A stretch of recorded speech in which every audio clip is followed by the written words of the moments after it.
Welcome everyone to GAF Lockdown, our regular live stream show where we discuss how best to respond to the crisis from an anti-capitalist and environmental perspective and how to get ready for the struggle to come. Uh, Today we have a really great episode where we're going to be talking with organizers from the Foodhall Project and the National Food Service about how to bring food justice to the people in the UK. But before that, if you don't know us, um, the Green Anti-Capitalist Front is an alliance of groups of individuals united by the belief that capitalism is one of the core causes of the environmental crisis threatening us all, and if we do not act soon, the cost of that crisis will fall on the poor and powerless.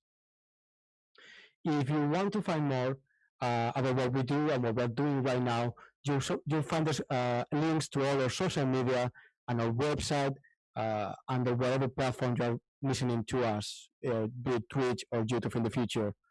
With that being said, we're going to start the interview. So I'm going to hand the mic to the person who's going to be doing the interview today, and she's going to introduce you to the topic and to the people we're going to be interviewing to. So, do you want to unmute yourself and talk to us? Great, thanks Angus. And thanks Louise and Toby for coming. Louise is from the National Food Service and Toby is from Foodhall Project. So I thought maybe we could start by just you telling us a bit about the National Food Service and Foodhall Project and how they're linked, if they are. Shall I go first? Yeah, you've been. Cool. So the National Food Service is a network, and sometimes we call it a network, sometimes we call it a campaign. But whatever it is, it sprung up from the Foodhall Project about 2 years ago, so 2018, between a conversation involving the Foodhall Project, the Nottingham Super Kitchen Network, and a couple of other northern food projects. And the idea was so there's a lot of sort of social eating projects all around the country now, and social eating is any project that creates a space for friends and neighbours to come and eat together in public, and there's free or low cost food that's sort of eaten with your communities and with your neighbourhood. And it kind of there's all sorts of people come in, and it's just really lovely. And the idea was to kind of connect these different projects together to share learning, to share resources, and to kind of use our collective power to campaign for greater support. So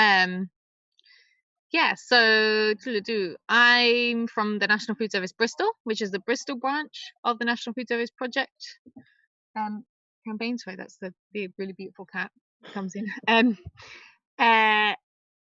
I was the national organizer, but since the lockdown, I've sort of been doing a lot more Bristol-based work with our COVID response project.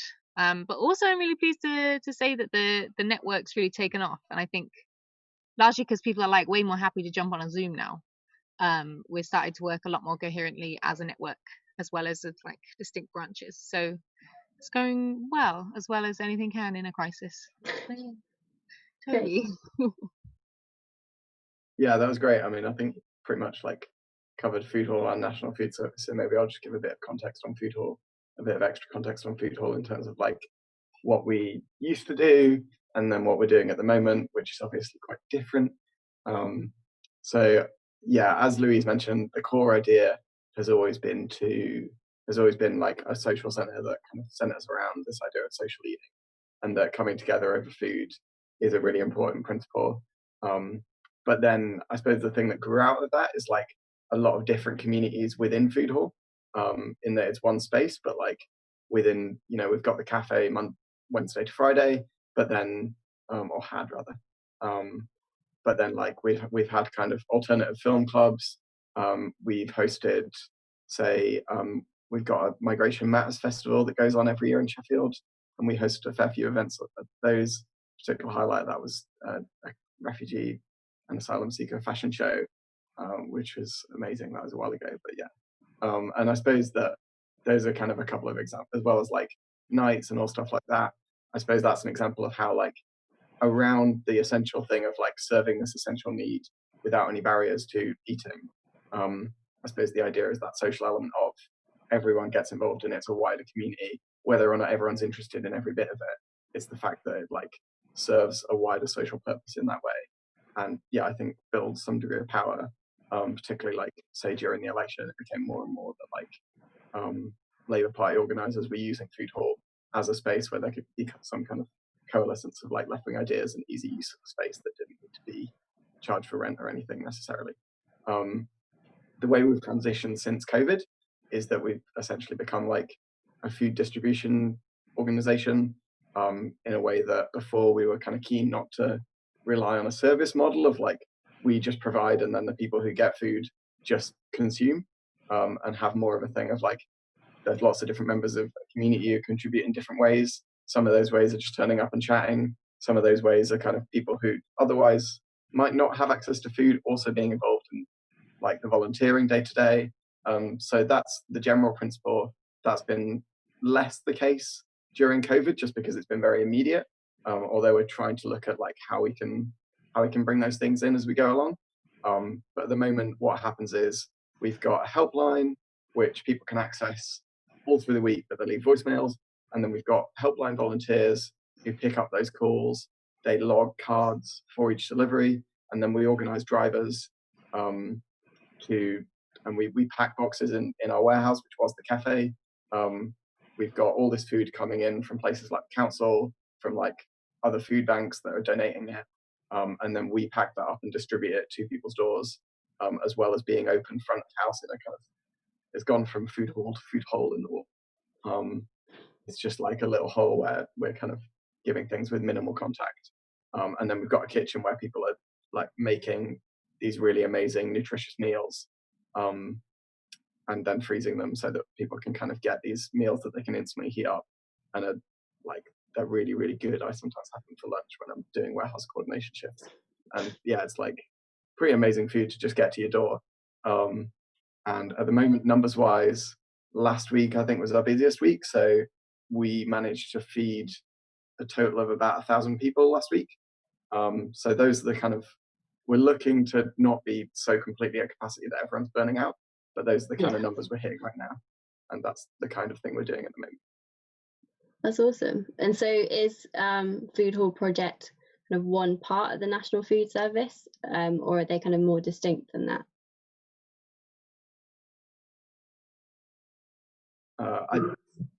It's kind of, I suppose, I'll let Louise jump in once. I was just going to say that like it came out of Foodhall, but then ultimately it's like a wider campaign where the principles of Foodhall have kind of been applied more widely. Yeah, that's it basically. Foodhall is a sort of the Sheffield branch of the National Food Service, but it's like an instigator of it, because it's kind of the mother hall, if that makes sense. And then like the various different branches are all a bit different. A lot of them were pre-existing organisations that have then affiliated, and like got involved already with their existing structures in place. And then some are like Bristol were like NFS projects from the ground up, and sort of always began as NFS projects. Same with that, the North London one, Manchester one, and a few others. So it's a mixed bag. Yeah. And what would you say are the main benefits of social eating? Am I right in thinking that there was some research on kind of the effects of it? There were indeed, from a guy called Robin Dunbar, did some, I believe. He came to speak at the NFS symposium that was in 2018. He's a researcher at the University of Oxford, and he's done some really cool research. I get his research broadly as showing like the value of human interaction and community for people's health. So he's done some studies that like show quite plainly that you need friends to be healthy. And there's a really cool one that showed the benefit of eating with people in particular is an indicator of good health. And like there's a study that showed, so it's a study of people in the year following a heart attack, and like how many survived, how many didn't survive, who had further complications. And the biggest indicator of ill health following that year, more than smoking or drinking, was regularly eating alone. Because it suggests that people don't have a strong network, they don't have people they can rely on, and it is all kind of connected issues. And there's another study that showed eating together is good for you, but particularly at night. For some reason, particularly after dark, it's extra good. And he's like, don't know why, it just is. So yeah, it's kind of like research that shows, I think, what is intuitive, but he's like, no, here, you can show it, you can show it with the numbers. It's so beneficial to people, like not just eating more nutritious food, but like having someone to talk to. I think talking over a dinner table is a great equalizer. It's very hard to be annoyed with people when you're breaking bread together. It's like, it's the whole thing. Yeah. And oh, sorry, you go, Toby. I think one of the things that like is also, I suppose, the thing that we're kind of seeing is that we've kind of managed to reach more people as we've gone along as this crisis has happened. But I suppose that like food organizations that are a community that's like rooted around food also shows some degree of resilience in that sense of like people when this crisis hit, I think people who otherwise would have been a lot more food insecure in that situation kind of had these links into a food network that allowed them to be a bit more flexible and kind of get by a bit faster, whereas other people have had to kind of wait till they're found out about us or till they've worked out how to access the service. So I suppose that like it gives that degree of flexibility where other economic circumstances like in your life definitely might not indicate that. And I think tackling food waste is another aim of the National Food Service and Foodhall Project. Could you tell us a bit more about how the projects aim to kind of reach that? Yeah, so ordinarily, I think the statistic is a third of the food in the world is wasted, which, as I'm sure like everyone kind of has an understanding of, that's because, you know, food, we live in an economy globally where like commodities are produced for profit and not for use value. So, you know, if something has more profit value as being thrown away, then fuck it, let's throw it away. It's kind of the attitude. And, you know, it's that whole thing with like carrots that have a little extra leg, and those all just going to waste, or bananas that aren't bendy enough, or things like that. I always forget if it's too bendy or not bendy enough. But yeah, so a third of the food in the world being wasted through like industrial food production and distribution methods. I suppose these kind of grassroots campaigns are kind of some very immediate, very direct ways of tackling food waste, which say like, okay, we can get it from supermarkets, we can kind of get that runoff, which is actually like within a city like Sheffield is huge. It's, you know, it's like a lot of food.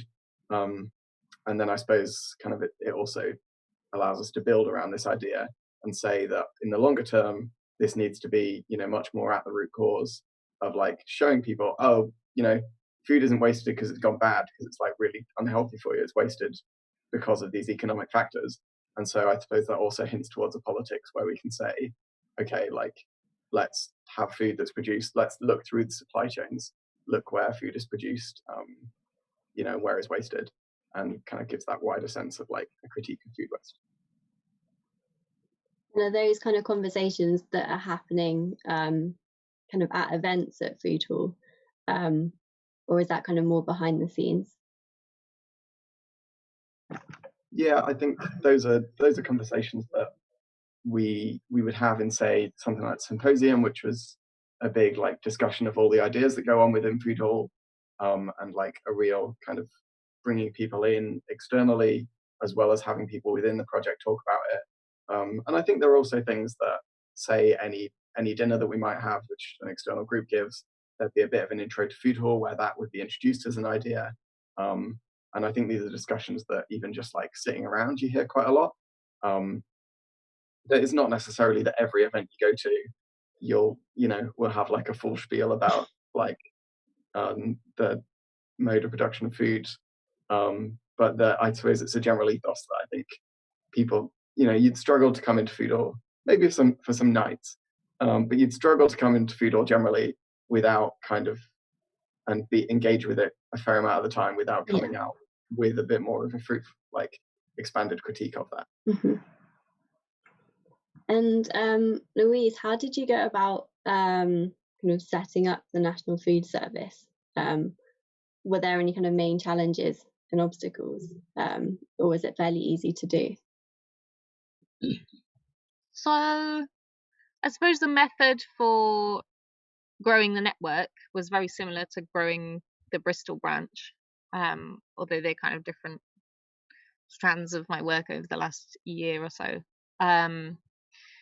As with any kind of community organising, the first thing you want to do is map your area, find out who the community anchors are, find out who the gatekeepers are, make friends, schmoozy people, network, that kind of thing. And nationally, that meant a fair amount of reaching out to other similar organizations, being like, hey, what are you about? This is what we're about, putting feelers out for other similar organizations, other groups that might want to affiliate. Did a fair amount of that, which went all right.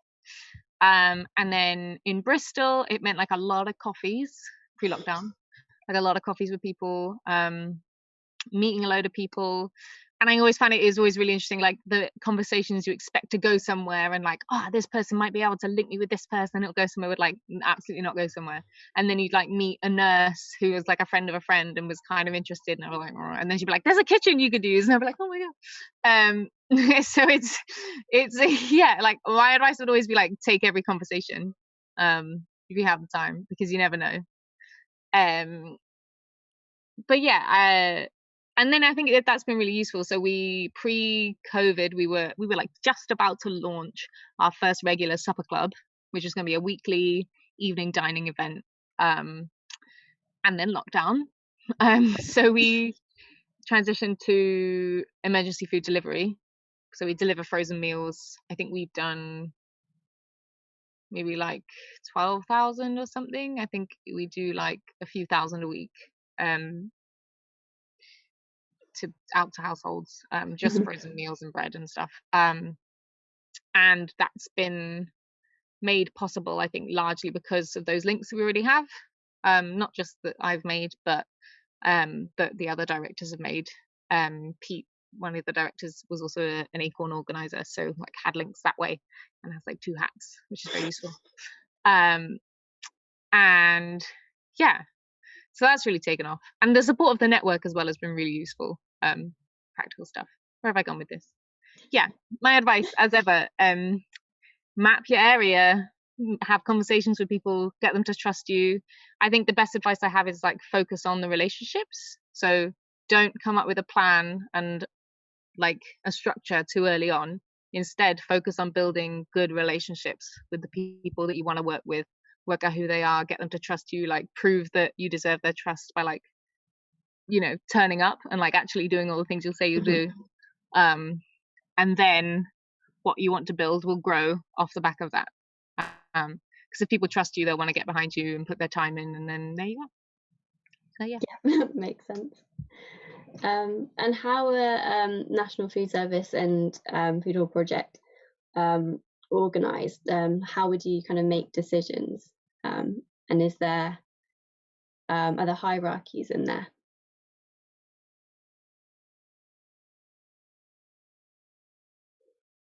So I can talk to, I've mostly been involved in actual organising in terms of Foodhall. At least in the recent past, I've my involvement has mostly been in the COVID times rather than before. I've just been involved as a participant of a lot of stuff. But I think actually the COVID crisis stuff has been an opportunity to kind of work on how we run. And even though, partially because we're doing a lot less, we're doing a lot less diversity of stuff. We're getting loads of meals out, but that's very different from running a whole diversity of events and having lots of different branches, which is usually how it's structured, in the sense of having kind of a main coordinating body or at least group, and then kind of having different branches, which might be the wellbeing branch, the like the more food directed branches, and just kind of every different bit of Foodhall that has a different type of like organization. Now I suppose it's more like we've got staff. We're in a really good position in the sense of like pretty recently, before in January, we were able to hire I want to say like 7 more staff members, maybe 6, some around there.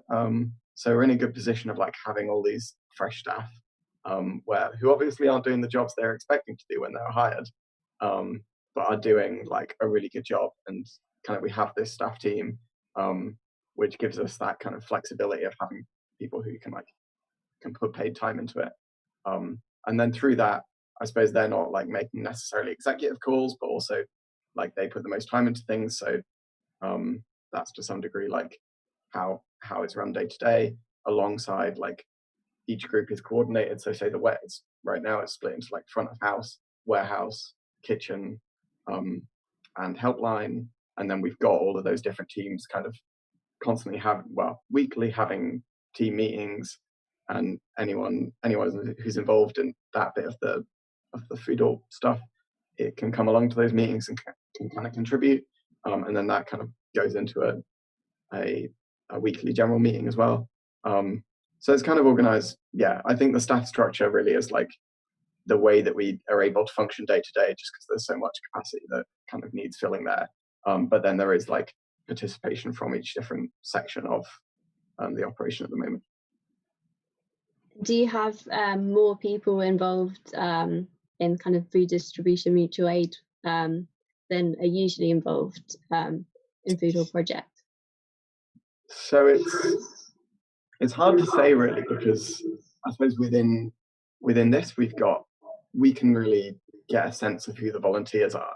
And you know, if you're standing from one perspective, you can kind of see everyone who comes in and out of Foodhall, because we're really strict about who comes in and out of Foodhall right now. Whereas in the cafe, there'd be people who come in and out, and maybe they're just like, in normal times, they'd just come and maybe just have a meal, or maybe they'd like help wash a little bit.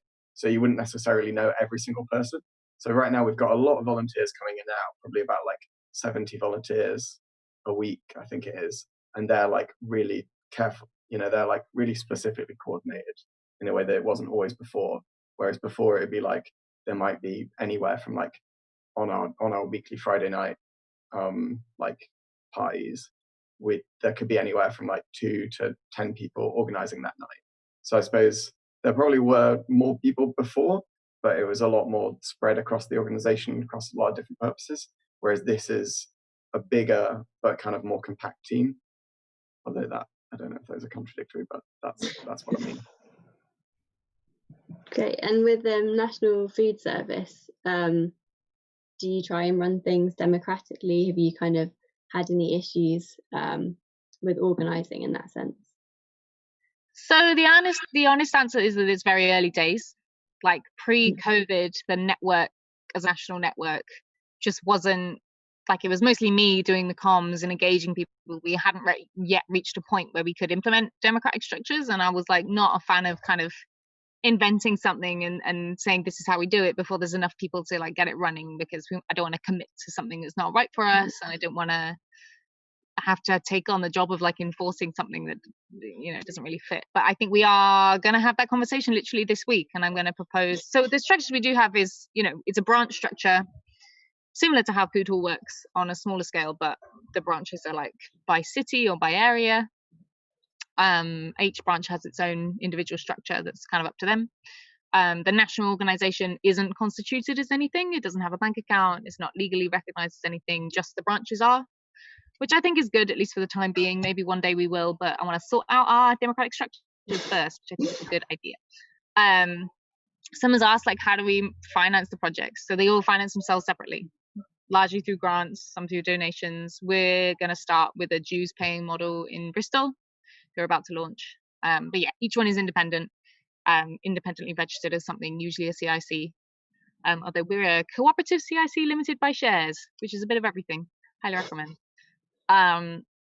And yeah, in Bristol, as I said, we were about to launch a social eating project, and then COVID hit.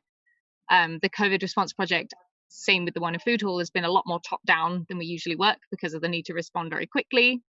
It's been like 2 or 3 of us working kind of flat out for the last 9 weeks. I'm not gonna lie to you, I'm tired. I'm really tired.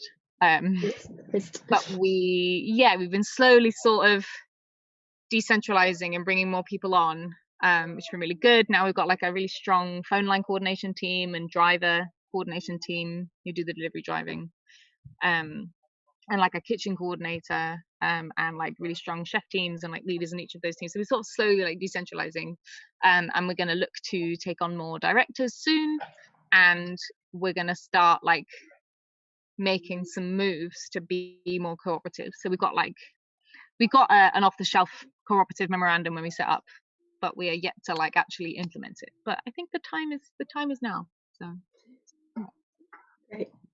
And what's your kind of long-term plan for Foodhall? Have you got like an end in mind, or are you just seeing how it grows naturally? So for Foodhall, I suppose I'm not sure there is a long-term plan in the sense of like a real goal, other than like the goal being the kind of functions that we already served we'd like to get back to. We both, I suppose, we're in a funny position at the moment where we recognize the absolute need for the food distribution work that we're doing, and the fact that like these packages need to go out or people won't eat, but also we don't want to sacrifice the social element of it. We don't want to like become entirely a service project. So I suppose we would like to transition back into when we can. Who knows when? But we would, when it's kind of, we're kind of the most high risk place possible, in the sense of like having loads of people come in and out who we don't know who they are, and a lot of them being high risk. So whenever it may be that we could possibly reopen in normal ways, we want to do that, but also we want to kind of maybe build some kind of a transition, or build some kind of a coalition where we can't necessarily finance or resource it, but we can like take a leading role in making sure that this distribution effort doesn't entirely drop off. But I suppose long term, the other thing is that is going to be reintroducing all the other roles that we've had, all the other like functions and types of community that we've fostered, while also I suppose we're going to have a whole load of people. Like, it's not necessarily the same people one-to-one who were involved before who are involved now. There's loads of, I mean, there's people who've been involved throughout who are still involved. There's people who like have been involved before, but either like have moved away or just haven't, but they're high risk, they don't want to come in, which is very understandable. Or like literally we've got so many volunteer applications, we just can't process that many because we don't want more than like 8 people in the building at once for safety reasons. So actually there's quite a lot of volunteers who are just like would like to get involved but know that they can't. And so yeah, there's all different types of like, I suppose once we open back up, there's going to be an effort to like not only come back to the communities that we used to have and not feel like those are abandoned. We've just done like all sorts in the past, and I think like I was just chatting to someone the other day who has run kind of radical seders, and she was just like, yeah, it's so busy now, there's so many people involved, will there still be room for that when we come back? It's like no, it's definitely going to be, we're not abandoning like those kind of really cool events that kind of have those different aspects of it, but there's going to be a balancing of both that and also bringing loads of new people who are just like might have other ideas about other events we want to run. And I think we're going to be pretty busy night to night, and I kind of foresee if we have the capacity, we're going to end up kind of open quite a lot of hours in a way that we weren't before. So I suppose long term we don't have it's not like we've got a super cohesive mission statement in that way. But I think the other thing to mention would be that in my opinion, and like I think this is an opinion shared throughout Foodhall, is throughout austerity it's become clearer and clearer that like this has to have, we're addressing immediate needs, but this has to have a political solution.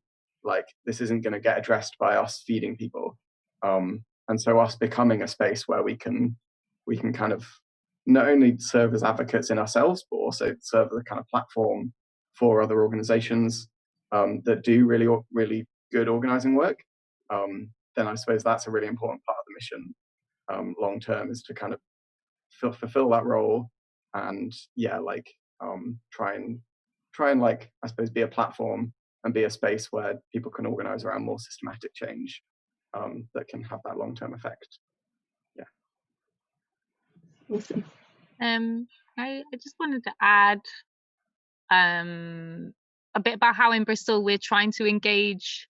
So I use the term like user-led, which is where we, as Foodhall does, we try really hard to make sure that some of the people who, it's not just like people who make food and people who receive food. There's like a lot of crossover.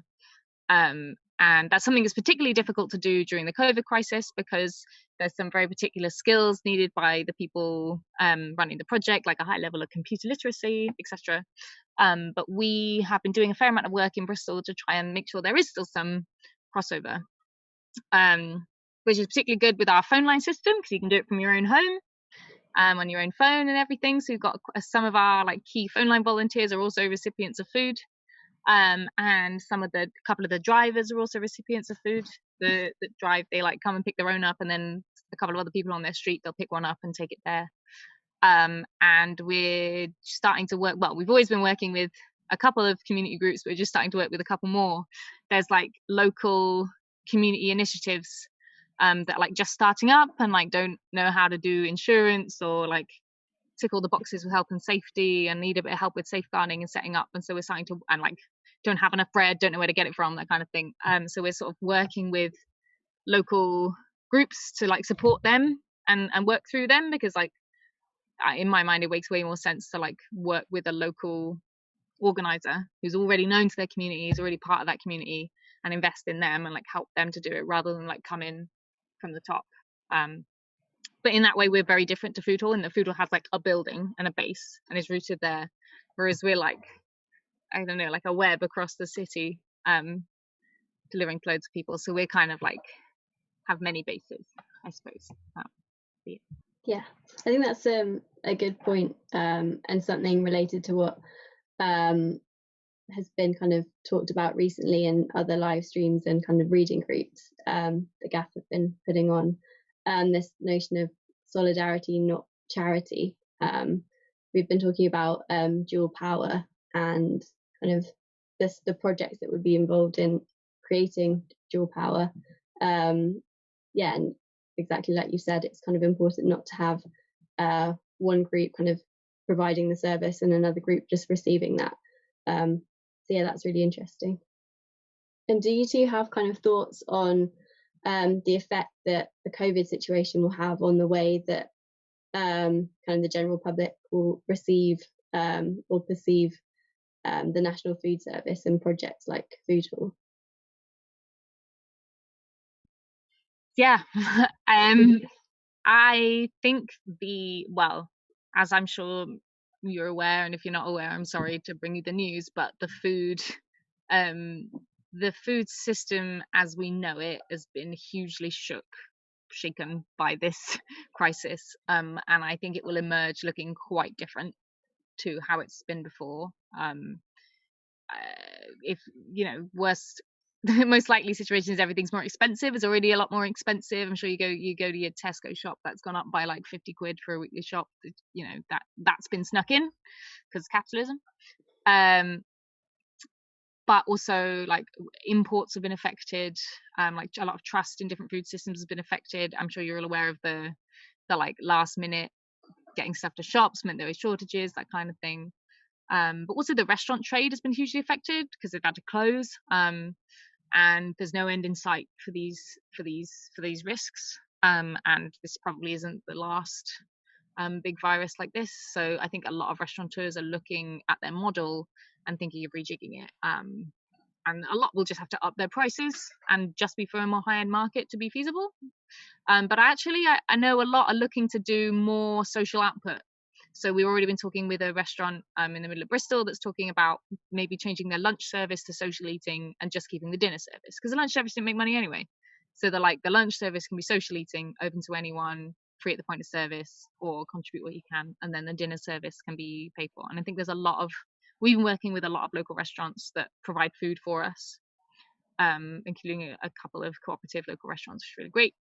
And I think more and more they're going to want to go down that route, where either in combination with a project like ours that does distribution, or off their own back, they become a more social output thing. So I think social eating, whether through delivery or hopefully eventually in person, is going to be a lot more common. Restaurants are either going to have to be more expensive or more social. So yeah, it's going to be good.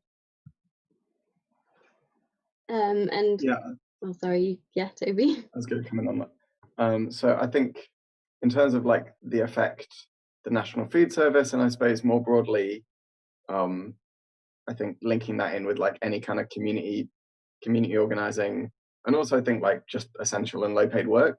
I think for both of these things, there can maybe be a temptation, because there is real opportunities for like the way that we think about this to be permanently changed, not only within like our circles, but within the general public more widely, like seeing that this stuff is essential. But I think it's also important that we don't take any of this as a given. I think we're already seeing kind of there being a potential to paint this as, for this to be like painted in the other direction, in the sense of like, all right, this is why we need more austerity. This is why we need, like to tighten our borders back up once we're under control. Like, right now it's a really tricky situation for a lot of the left, because like, we both don't want like, we want the infection rates down, and part of that is like the kind of movements that we like to advocate for, like in terms of migration movements, it just logistically aren't possible. But obviously we need to be ready to fight back on that as soon as like it's not going to cause a massive second spike. And there's that balance there. I suppose with all of that, I think just to say that I think we need to be ready.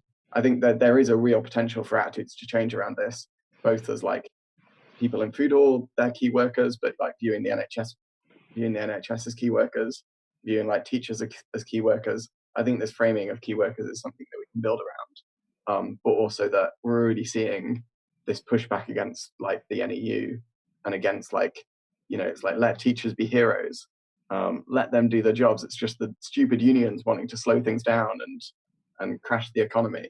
I think, there's a lot of potential for it to be turned against us, and that we need to continue to fight for this narrative and take this opportunity to, like make it clear that either people are key workers or they're doing jobs that aren't particularly meaningful, and so they should be paid for that. And people have a right to existence, which is something that's been pushed throughout this crisis. Is like people are being furloughed, and one of the things about furlough is like you're being paid not to work, which is not to say that like the Tory party is funding like a communist utopia, like they're doing it for capital. But I think we've also seen that on that they're really not keen on the furlough scheme, and that's actually quite damaging for businesses. And I think people are seeing that like they're actually not in it for even the small millionaires, like even that fraction of capital they're not in it for. They're in it for like the billionaires, and they're going to try and balance them. But ultimately, when push comes to shove, it's like the press barons and like the real billionaires that they represent, and that I suppose like there's that opportunity there, but also like there's a very real threat that we don't win that argument, and we've got to be ready for that, especially as like this is like it's obviously different and has other conditions, but I think has opportunities that we should use to think about like the coming climate crisis, which is going to be which this is kind of a warm-up for in some ways, although that's not always necessarily the most useful way to think about it, but I think there's elements of that. And have you got any kind of concrete ideas about how to keep the momentum going from kind of all the mutual aid groups and kind of projects that have started during this situation? Because I think a lot of conversations are happening right now on the left about kind of excitement about this kind of energy and like excitement to get stuck in with people's community and help, and there's like a sense of opportunity for that to really keep going afterwards, but I think maybe we should think about kind of ways that we can keep that momentum going. do you two and like your comrades, like, have you had conversations about this yourselves? Yeah, sorry, I'm eating my dinner, by the way. Yeah, I think the most powerful way we're doing that is going to be by working with those local groups, the small community groups that are springing up. A lot are springing up as like mutual aid groups become a bit more organized and they start to get things into a sort of more of a structure. Some of them are then looking to say, okay, this is who we are, this is how we run, and we're coming in to kind of support them to help them get set up and like tick the legal boxes and all that, because that's something we can do, as well as helping them like, here's how you set up a democratic structure, and here's the sort of things you're going to need in that, and here's how that works. So yeah, I think there'll be a lot of that. Really good. Yeah, I think one thing that I think, like, making sure that these mutual aid groups are set up in a way that they can kind of function and not either just disappear or turn into like NGOs.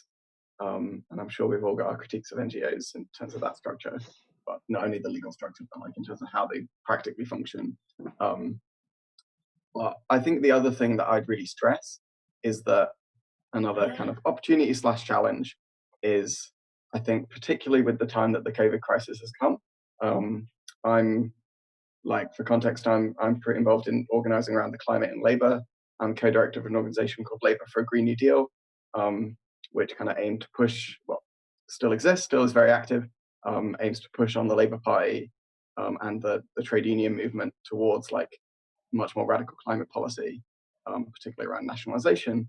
I suppose that kind of that's the context of my organising, and that particularly after the election, after the leadership election, where we've now got Keir Starmer as the leader of the Labour Party, that's kind of primed us with COVID to, I think there's a a threat that potentially people can look at that and, it looks really hopeless and looks like that's not where action's happening.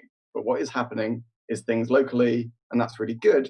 But I suppose I think we should be careful not to fall into a kind of folk politics of like localism and like, all we can get done is what we can immediately see, which we really, really need to do that mutual aid work. We really, really need to like help out in our communities.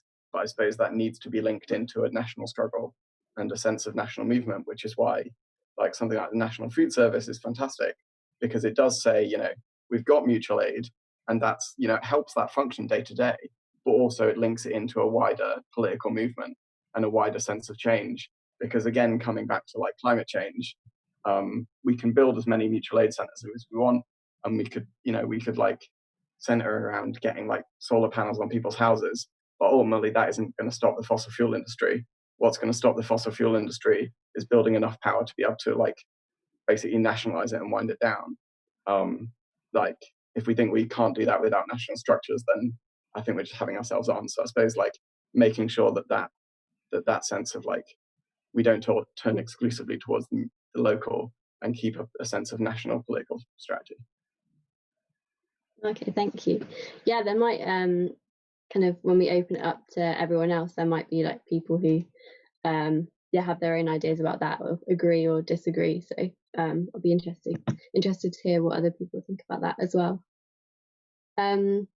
Just wondered if you could maybe tell us a bit more about kind of like the day-to-day things that happen in Foodhall, just because we've kind of spoken about stuff quite broadly, but could you kind of describe like maybe some of the events, kind of things that happen in the day-to-day?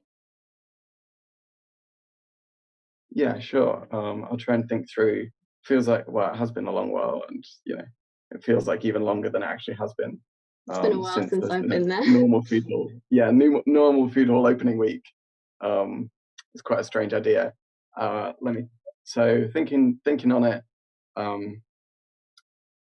So there's various stuff that kind of comes in and out. There's some people, it depends who can actually access the building, but there's some kind of ad hoc stuff like throughout the week. We're lucky enough to have a little like pottery barn in there, and one of our now staff members, but previously a volunteer, is kind of teaches pottery, not professionally, but to us. And runs that little pottery barn. So there's stuff like pottery that people can come in and out of if they can access the building. But say Monday night we'll have a film club, which is someone who runs kind of around alternative and like politically kind of engaged films. But some of them, I watched a really funny one about journalism that was made in the 50s. They're real like films that you wouldn't have watched otherwise. And yeah, those go on. Then we'll have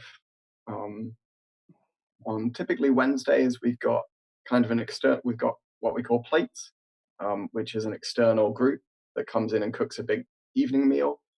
So that'll go on, and that can range from kind of like different diasporic communities to like university societies, to political organizations, like all sorts. It's basically anyone who wants to cook a big meal for a group of people or the public.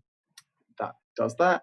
And then Wednesday, Thursday, Friday from 10 till 3, we've got the cafe, which is, like otherwise food that would otherwise be wasted, cooked into big meals that we eat communally.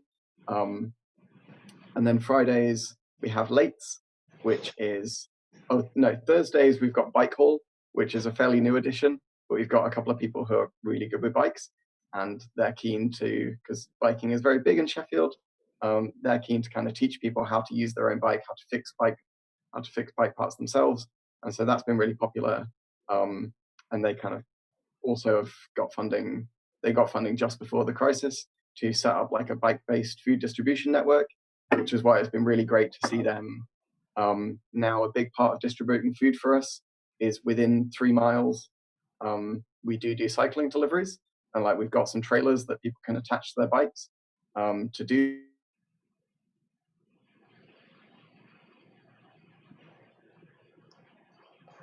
Is Toby frozen for all of you guys as well? Yep. Okay, we might have lost Toby. Have I gone? Oh yeah, sorry, we just missed the last bit of what you were saying.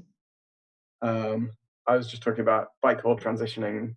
I don't know how much that you got, but yeah, we kind of transitioned from fixing bikes to delivering food by bikes. Mm-hmm. And I suppose, Friday would be the last big one of like doing some kind of a dance. People come in and DJ or play nights, and different people from the different communities can organize that as well.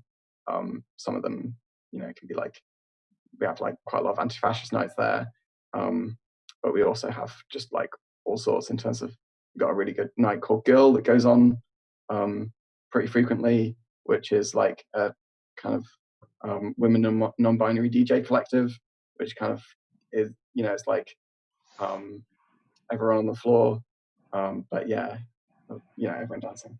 But yeah, that kind of, I think, is a really good opportunity, and those kind of nights let people run nights that otherwise wouldn't be. So yeah, that's kind of a typical week in Foodhall. Great. We should maybe open this up to kind of other people to ask any questions that they have. But is there kind of anything else that either of you two want to just say about Foodhall or the National Food Service that we've not covered? I wanted to rep our connection with the trade union movement. So the national network's affiliated with the Bakers Union, and we're sort of like reaching out to more affiliations as we go. I think ourselves as like a trade union are a really great way to engage people, because it's doing that building of relationships. Like people engage with the trade union at work. They trust it because they help them in a tight spot with their boss, and then they think, yeah, okay, this is something I want to get stuck in with, and then they engage, and then through collective power they have like more political voice. And I think it's the same thing with the social eating project. Like you engage with the social eating project because you're hungry and you fancy a free dinner, and then you get more stuck in. You trust it because you go there, it's always there, doesn't give up on you, it's reliable, and then you want to engage further. So I think that's something I really want to shout about, and it's also hopefully a sustainable route to funding, because as with like local Labour Party groups and trade unions have helped fund us a lot in Bristol, and I think that's a path to sustainability, is like tying us in with trade unions, particularly some of the more wealthy ones. So we're kind of a bit of community work that they haven't been doing for a while and are now keen to. Great. So maybe anyone else that wants to ask a question could unmute themselves or write it in the chat box if you kind of don't want to speak it. Yeah, if you want to speak up, please use the functionality to raise your hand, which if you don't know, if you go to the participants window, you should be able to see a button to do it. Can I reply? How do I reply to questions? Can I just reply to ones that I read? Yeah, I think someone, Jay, wanted to speak as a question personally as well. So, Jay, do you want to go? Yeah, I just wanted to ask on obviously like having those. I'll put a video on as well. Having those sort of like uni links, like as you said, particularly to the bigger, richer ones, is obviously like really good for funding. Thinking a bit more down the line when you know dual power potentially becomes a bigger part of the left strategy. Something that a lot of people in GAF I think are quite keen on. How do you kind of see that working? Because obviously there's an element of them unions being very much part of the old power structures. And do you see you guys kind of breaking away from them eventually and haven't been able to have independence from that? Or do you see the national unions, like the big ones, the Unites, the USDAWs, people like that, do you see them as like reformable? Yeah, man, don't give up on the unions. they're the whole deal, you know. They're people power, and like you're right, like they've gone down quite a centrist path, and they've like, you know, they're a bit of an insurance policy to a lot of people, but like they're still out there fighting for you at work and getting wins and like helping you, and like yeah, I think they're absolutely reformable, and yeah, if they want to start funding this kind of cool stuff, then I think they will. I hope they will. Yeah, I just wanted to second that. Like, absolutely, we shouldn't give up on the unions, and also we shouldn't understand them as like any large organization. We shouldn't understand them as like exclusively, you know, GMB. Tim Roach may take a position, but I've worked with and continuing to work with like lots of GMB members and bits of, you know, GMB's organization, which kind of strongly opposes that view. And, you know, like there is a lot of GMB that say like a lot of my work is around finding bits of the trade union movement that is willing to engage, that really wants to engage on the climate and find like radical solutions on that. I think like there is no trade union that doesn't have really, really substantial parts that want to like organize towards really, really radical paths like that. And so I suppose like even within the bigger unions, there's not one monolithic view. It's just like their organization, their sites of struggle as, you know, as like the Labour Party, as any community is. And, you know, I think we should view them that way. There was also a question asked in the chat by Tommaso. I don't know if you want me to read it out loud, or do you want to repeat it yourself if you want to unmute yourself? That's up to you. If not, I can just read it out loud myself. No, I can unmute myself. Sorry, I also can start my video. It's a little bit complicated. Hi everyone. By the way, from Brussels, so international. My question was just on something that I've been reading about the fact that lots of food banks have been struggling because they've been dependent on supermarkets for surplus and distribution, and because of COVID, supermarkets haven't been having that much surplus to distribute, and then the entire model of the food banks like collapsed at the time that it was more needed because the lines out of the food banks multiplied and then got longer and longer and longer. So I was just wondering if it's something that happened to you too, like because you have a kind of different model from food banks, so it's something that you've been experiencing, you know, of someone who's been experiencing that, and how do you think that you can make also your own system more resilient, which is not a good word, but like more resilient in case something like that happens and those who are donating the food cannot donate any longer? Thank you. So I think there's a few different elements to unpack there. The first one is like, was there a shortage of surplus? Absolutely not. The problem was not in the amount of food. The problem was in the distribution system of getting it to the supermarket. So like flour is a really good example. There's not been a shortage of flour. The problem is there's been a shortage of people who break the flour from the larger bags to the smaller bags. So if you want to buy a huge amount of flour, there's loads. And actually more flour has been wasted because of that, because people can't buy it. like when there was that lettuce shortage from Spain a few years ago, Foodhall had so many lettuces because people weren't buying them because they're more expensive, so people weren't buying them. So Foodhall was getting more. Like, the problem is not the lack of food at the moment; it's mostly a problem of distribution. I mean, it's a problem of, like, as we've seen, which I think is a good thing, is that there's been less choice in the supermarkets. In order to get round this last minute delivery system, they're having to do like more bulk orders, which means there is less choice. There's not like 5 kinds of mayo. There might only be 2 kinds of mayo, but they'll definitely be there. And there's like a more sustainable way to eat. Like, we don't need 5 kinds of mayo, you know what I mean? We don't need a whole aisle for cereal. It all tastes the same. Like, that's not, this is, it's not choice.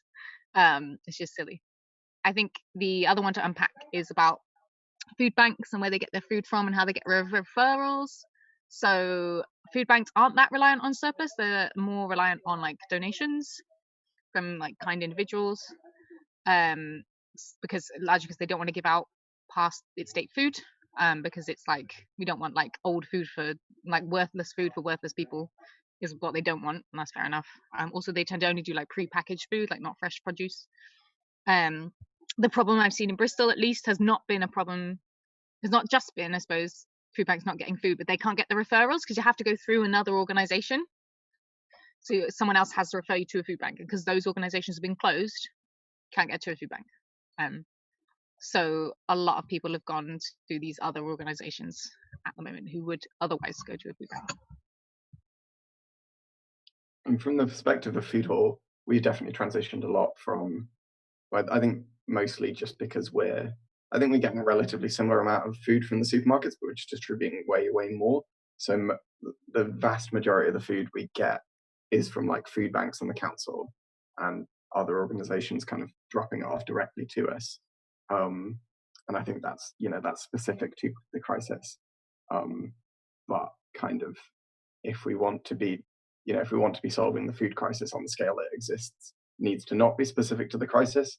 And like, I suppose also, we as Foodhall wouldn't be able to distribute this much food, but long term we should be looking towards like that kind of, as I talked about earlier, that kind of food distribution being done at the source, and like having kind of like legislated change around that. And also, like, I suppose coming back to the trade union movement, building power in communities and workplaces, in the sense of like, you could even foresee a place where you could get to a point where like supermarket workers could make it part of their negotiations to make specific demands around like how food is not wasted. So I suppose those are the kind of things that we should be looking towards, as well as just like getting the surplus from supermarkets. It's like, well, maybe there's stuff that will hurt your profits, but that should happen.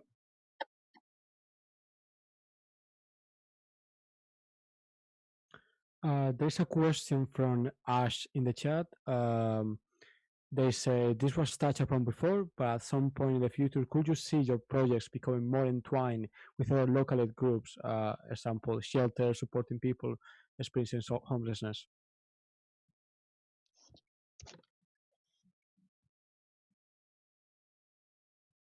Yeah, I'm happy to answer first on that one. I think yes, there's some examples of some really good projects that already do this sort of thing. We in Bristol, we've started working with a much larger project called the Matthew Tree Project, and they do support for people experiencing homelessness and at risk of homelessness, and they do like all-round holistic support, and they're really user-led. Like, a lot of people that have gone through the system then work for them or volunteer with them, and food is a huge part of what they do as well. Because it is a huge barrier to everything else. Like, if you're not eating well, it's hard to get anything else done. So yeah, providing food's like a really like important one to tick. We've been working with another organisation, Caring in Bristol, that are supporting a lot of people who've like recently been housed.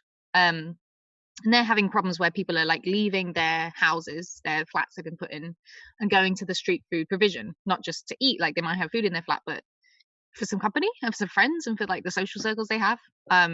So I think in the future we hope to position social eating projects so that they're accessible, and advertising them to these people so that they can like, oh, you don't need to go all the way into town and like hang out on the street. Like, come to this place where you're just as welcome, and your dealer's not trying to target you, and you can also have a hot dinner. And I know that's something Foodhall does really well. Yeah.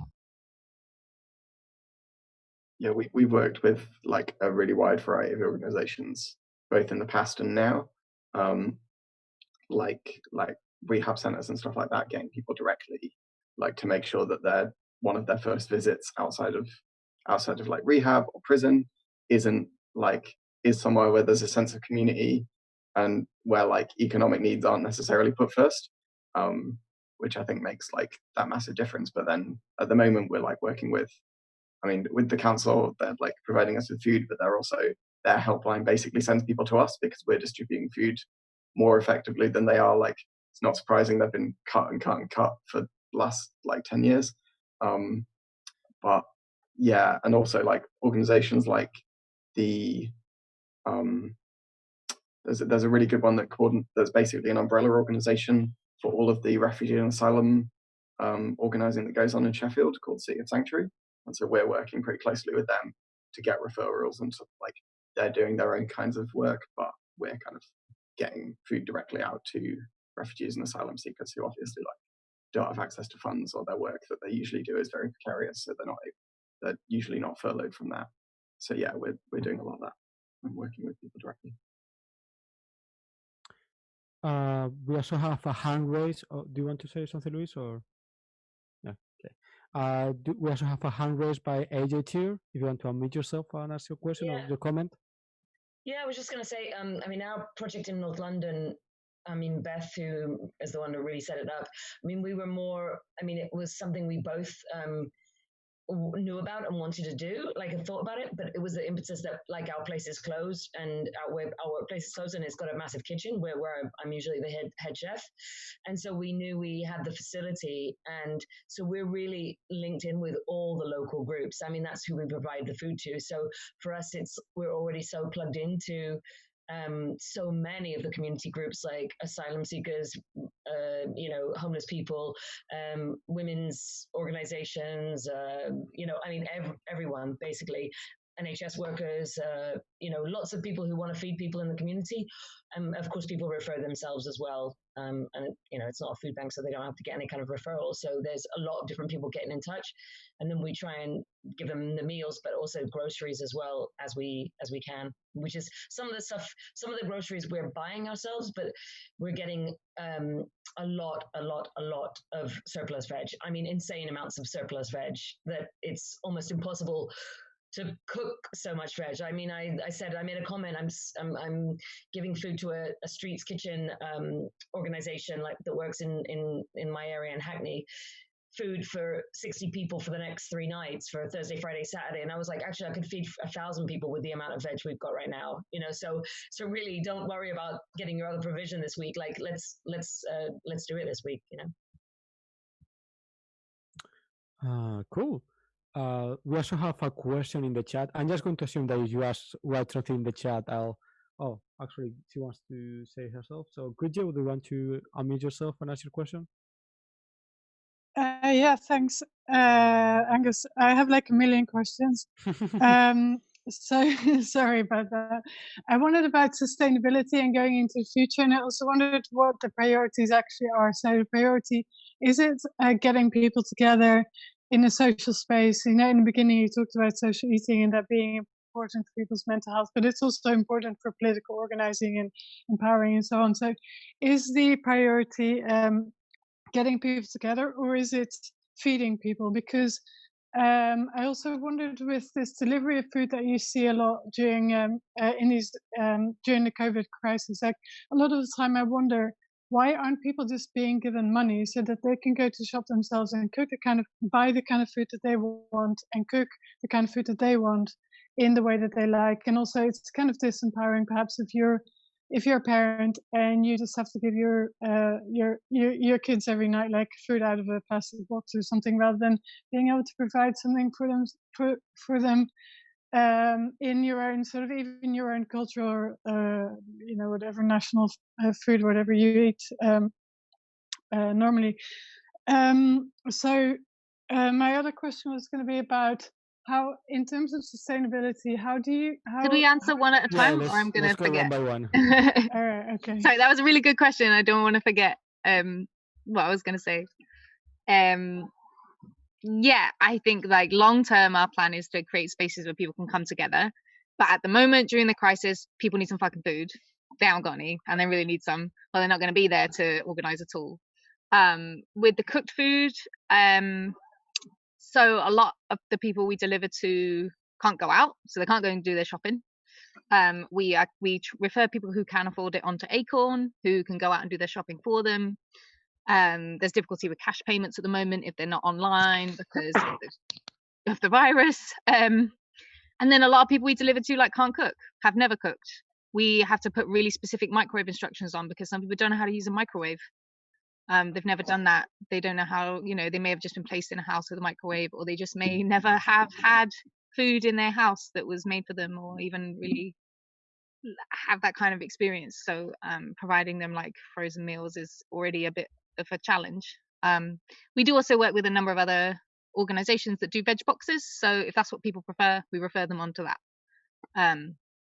And then we deliver them frozen food if that's what they prefer. And a lot of people are after that, whether because of illness, disability, lack of cooking ability or facilities. And there's a big demand for pre-prepared food. It's caring work, people need dinner made for them, as we all do. You order a Chinese, it's the same thing except you don't have the money for a Chinese.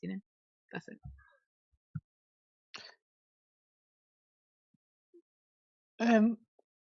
Shall I ask my other question? Yeah, go ahead. So the other one was about sustainability and working with volunteers. Like, I know that there's a lot of people like on furlough and whatever, and there's low willingness to volunteer at the moment, but how are you seeing that going forward? And also, how do you, because I understand that some of you have paid staff, and how do you decide who gets paid and who doesn't for the work that they do?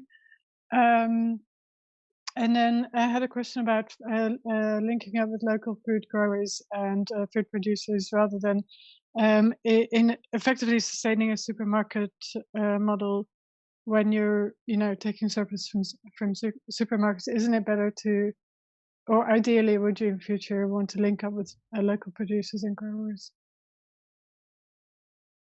Okay, that was another 3 questions. Toby, you go first.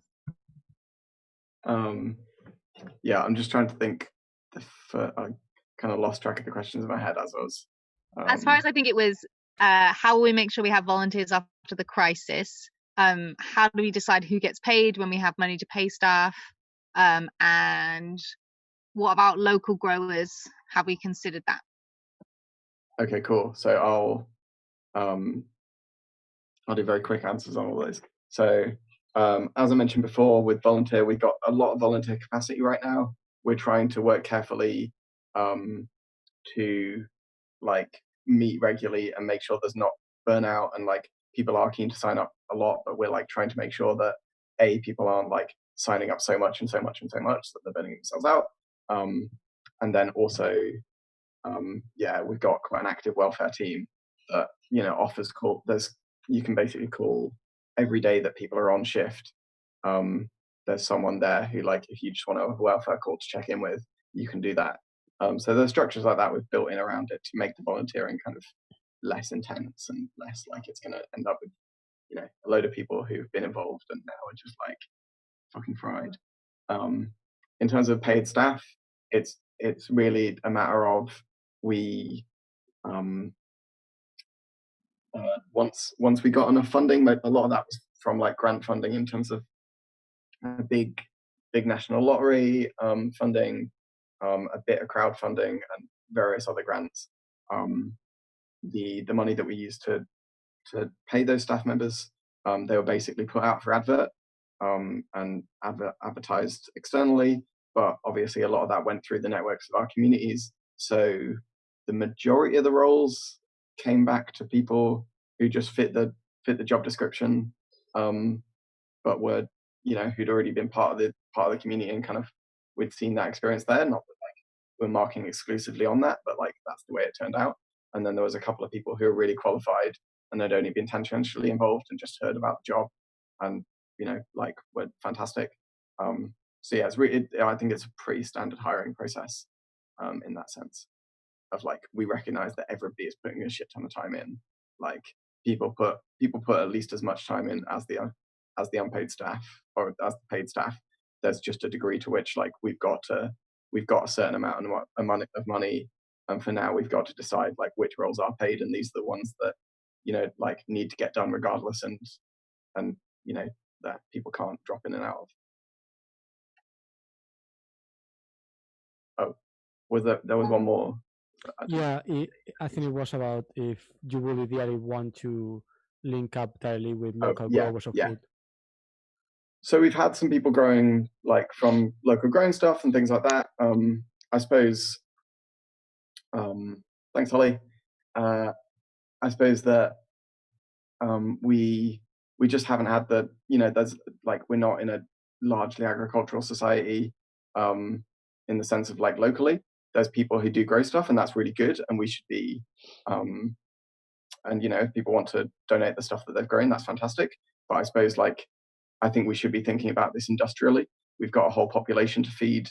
We may not be feeding them, but like I think it's kind of I think it's strange to think about it in terms of we're propping up the supermarket industry. It's more like the system of the supermarkets like exist, and we shouldn't take that as a given, but also like we should try and use like the contradictions that they have to feed people outside of the profit motive. We should like take advantage of that in every way we can, and so like we shouldn't kind of boycott that and end up with way less food. We should say that like we want to build alternatives long term, but also short term, like this is what exists and we need to build power around that. I suppose that would kind of be my understanding of it, is that it's not that we're propping it up, it's more that like we're engaging with the structures that exist while also being like critical about what we want long term. Cool. Yeah. The 3 questions. Number 1 about volunteers after the crisis. I am super worried, particularly some of our like really key coordinators are on furlough at the moment. But I think we've sufficiently like impressed them and gained their trust that they want to be more involved. We're looking to take on more directors, give people more like tokens of power so that they feel more ownership. And they want to stay engaged. In terms of paying staff, yeah, unions have fought for some pretty dope like equality-based hiring practices that are good. So we're going to stick with those. Yeah, like anti-discrimination laws, they're really good. Yeah, you legally have to put up an advert for a new role, even if you already have a volunteer in mind. And then you never know who comes up out the woodwork. And like sometimes it is upsetting when someone's like, I really wanted that role and I didn't get it and I think I deserved it. But like you just have to do it on a points-based system, anonymize your applications, and like that's just how it is. Like, the last one about local growing, super exciting question. Yeah, we would love to. I sort of see surplus food kind of as a means to an end. It's like great that it's there and I'm absolutely going to take it. But like long term, I'd like to have something more sustainable. We're actually starting conversations between us and another group in another area of Bristol. Well, they're separate conversations, but we're going to unite them about starting local food markets, like not like fancy farmers markets, but like where you can actually go and do your shopping for like a cheap rate in your area, because we're based in areas where there isn't a lot of fresh fruit and veg on sale. So like we want to get a regular one of those up, make it quite community run, so like people who want to engage with it get a say in like what's available to buy there. And then we can do good deals for the producers selling there, because you can say, oh, you can have this site and the other site downtown and that kind of thing. And this is loosely an idea that's, well, that people have had independently, but also draws from what the work done in Belo Horizonte, which is a city in Brazil that solved their hunger problem using 2% of the city's budget, which is what they always talk about, which is partly through social eating spaces and also through getting local producers to sell food in poorer areas at a reduced rate. So they would give them a really good spot in the center of town where they could sell like bougie organic courgettes to bougie people, and then they got that spot on the condition that a couple of times a week they sold veg at a cheaper rate in poor areas. And that's a really good idea, and that's the kind of thing we want to copy here because it's dope. In relation to the question of paid workers, I think some of the judges were saying that they were also more interested in also knowing, how do you decide what tasks, what kind of work is work that gets paid and what kind of work can be done voluntarily. I think you talk a bit about it, but maybe people want to talk a bit more about that.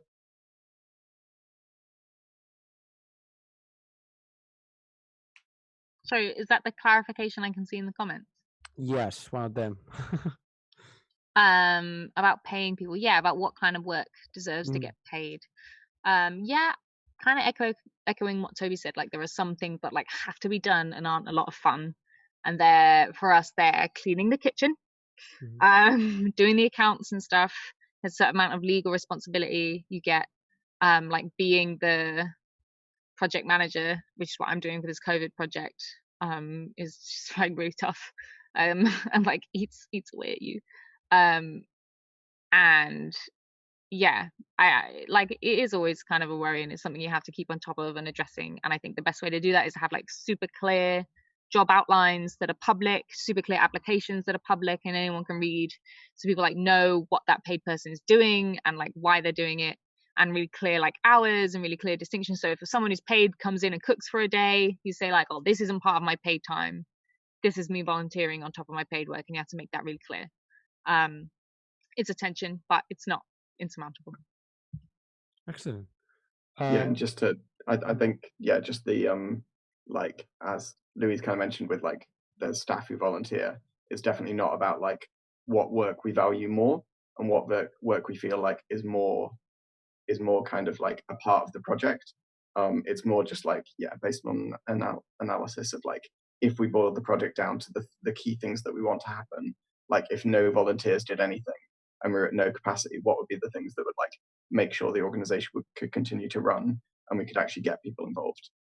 So I suppose it's that kind of understanding rather than like one bit, you know, a volunteer's time is less valuable than staff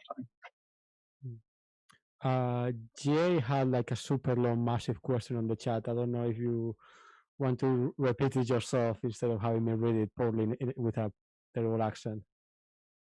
Yeah, sorry. It's quite similar to before, I guess. But I just really want to understand like more where you guys sit on like the super long-term stuff. So what I was kind of wondering is, so I'll just read out the question. So where do you guys stand on more of a personal level?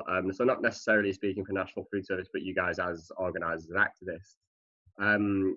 Where do you stand on the really long-term stuff? For example, looking at building things like dual power structures that don't just deal with this end, like supply end of the supply chain, but actually go all the way back to kind of transport infrastructure, and at the other far end of it, food production.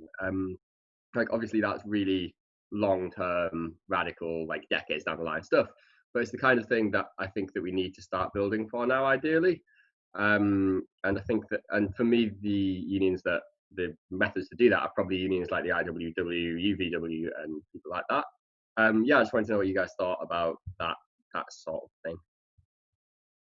So sorry, people have been using the term dual power quite a lot. My understanding is you've had a session on it fairly recently. I've got some understanding of it, but I wanted to make sure that like we're working on the same understanding if this is the term we're using a lot. Could you just define that for us? Yeah, so basically a power structure that exists entirely separately from the power structures of capital. Like obviously National Food Service and Foodhall at the minute isn't really dual power, and neither are the mutual aid networks, because they still like very much are offering kind of services based on capital, and that's fine because it takes a really long time to build dual power. But have you guys got any sort of ideas towards that in the future? And again, I appreciate this is so long term. Yeah, thank you for that clarification. I was also unclear. I think, yeah, I would love that. My worry is that I'm not keen to build something that doesn't reach very far. I don't want to build something that's, you know, I don't want to go and build a beautiful commune. They're lovely and I'm glad that they exist and they have so much value as like an example of how we can live. But it's not my vibe. Like I want to visit them on holiday, but I don't want to build that. I want to build something that's accessible, if that's a bit of a weird term, but like I think welcoming is a better term to a lot of people, including a lot of people that don't have a lot of political education or like frankly a lot of any education or time to think about anything. I want those people to come in and be like taken by the idea and like engage with it. And if that, yeah, I think for the time being that means like working with structures a lot more. But ultimately, yeah, like it would be really cool if we had growing systems that were independent of like supermarkets. Like that would be amazing. You know, be more resilient for one. But That'd be really cool. Yeah, I think I'm not sure how much I'm going to engage on the specifics of dual power, because I think I probably have a bit of disagreement there, but like I should have joined the dual power session. But yeah, I think in terms of like long-term vision, yeah, I think it's however we want to define it and whether there's differences there. I think like, yeah, working towards basically building like collective power, and you know, like working towards forcing capital out of those structures of power, and then like building both distribution and production around like use value, and having the people ownership of the means of production, is a very very basic way of saying it, but like I know that's just maybe can be a bit buzzwordy, but like I think that's genuinely what we need to do, and I think like that applies just as much as to food production as it does like energy, you know, like, and I think in the same scales as well. Like having local projects is great, but we need to link that in, and we need to like nationally take control of food in the same way that like we need to have like communal and national control of the national grid, and we need like, you know, my belief is that we need socialist governance over that. We might have disagreements about like how we get there and exactly what that looks like, but I suppose like having actual like workers and communal control over those like essential resources is like the long-term thing to strive towards, as well as like building communities that we actually want to live in. But those are the preconditions for it. So I think unless there's like a very burning and important question, and even then I think we may have to start winding down. This has been like a really nice talk, and I thank everyone who's come here, especially Toby and Luis, for talking with us today. But yeah, I think we're gonna kind of like stop it now soonish. Yeah, thanks everyone. I don't know if either Luis or Toby want to say anything else about the projects, about how they can be contacted, how people can get involved if they want, or anything like that. Yes, I'll post the email info@nationalfoodservice.uk into the bar, as well as our the website address and the Bristol email. Email, Google us, look at our website, tell me what you think. Get involved if it sounds like something you'd like. If you want to start an NFS branch in your area, then you can. Step one is to find 5, well, at least 3, but ideally 5 people who want to help you. So that's step one. If you don't have 5 people to help you, you're not going to get very far. And then email us, and we'll help you get started. Yeah, we've got resources we can send you. We can help you do all the boring legal stuff, and we can like, yeah, get you going. Cool. Yeah, I'll post this on. Thank you so much. Toby? Yeah, I think considering the audience is probably national food service is really the most important thing to signpost towards. If you want to find out anything more about like Foodhall Sheffield, or our social media is pretty fun. So that's definitely worth follow. So that's Foodhall Sheffield, just search that on any kind of social media stuff. And yeah, also I suppose the thing is like, obviously right now a lot of it's mutual aid, but you know, a lot of it's very immediate mutual aid, but I think like long term, we do need to be thinking about how this stuff intersects with the climate.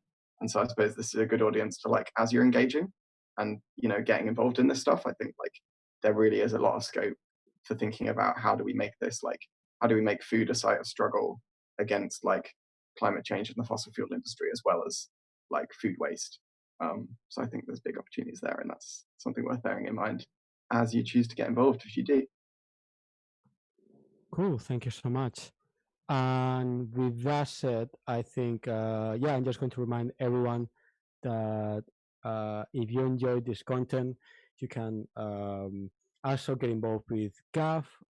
We not really as necessarily as an organization unless you live in one of the places where there's already a branch, but remember that GAF is a panel and anyone can organize if they fit kind of like the principles that is constituted upon. So if you are interested, either reach out to one of the local GAF organizations that already exist, or create your own, whatever model fits your situation.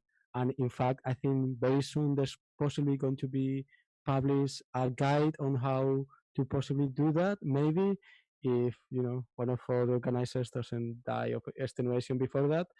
And also, of course, you can join us following us on social media, on Facebook, Twitter, Instagram, Mastodon, and of course our website, whose links you can find in the description of under this video wherever you're watching it.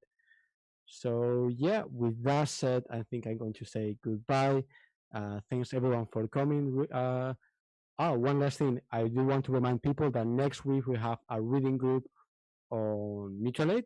So it's going to be like a quite simple introductory one, so if people are not very familiar with the concept and they've been hearing a lot about it, and they want to talk about it and how to kind of take those conversations further, please check it out. It's on our website as well as our Facebook. And yeah, I think that's going to be all for us. So yes, thank you so much to everyone. Thanks to all the guests and all the people contributing in the chat and in the on the video call. And yeah, see